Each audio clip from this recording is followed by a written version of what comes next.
রাষ্ট্রপতি নির্বাচনের প্রস্তুতি শেষ পর্যায়ে। আগামী 20 আগস্ট দুপুর 2টা থেকে বিকেল 5টা পর্যন্ত জাতীয় সংসদ ভবনের অধিবেশন কক্ষে বিরতিহীনভাবে ভোট গ্রহণ হবে। প্রকাশ্য ব্যালটে এই ভোট দেবেন সংসদ সদস্যরা। ক্ষমতাসীন বিএনপি এখনও প্রার্থীর নাম আনুষ্ঠানিকভাবে ঘোষণা না করলেও দলীয় সূত্রে জানা গেছে, মহাসচিব ও স্থানীয় সরকারমন্ত্রী মির্জা ফখরুল ইসলাম আলমগীরকে রাষ্ট্রপতির প্রার্থী করার সিদ্ধান্ত হয়েছে।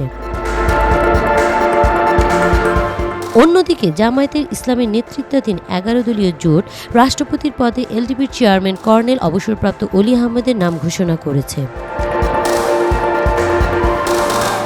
চিফ হুইপ নজরুল ইসলাম জানিয়েছেন, সংবিধানের 70 অনুচ্ছেদ সংশোধিত না হওয়ায় দলীয় সিদ্ধান্তের বাইরে কোনো এমপি ভোট দিতে পারবেন না।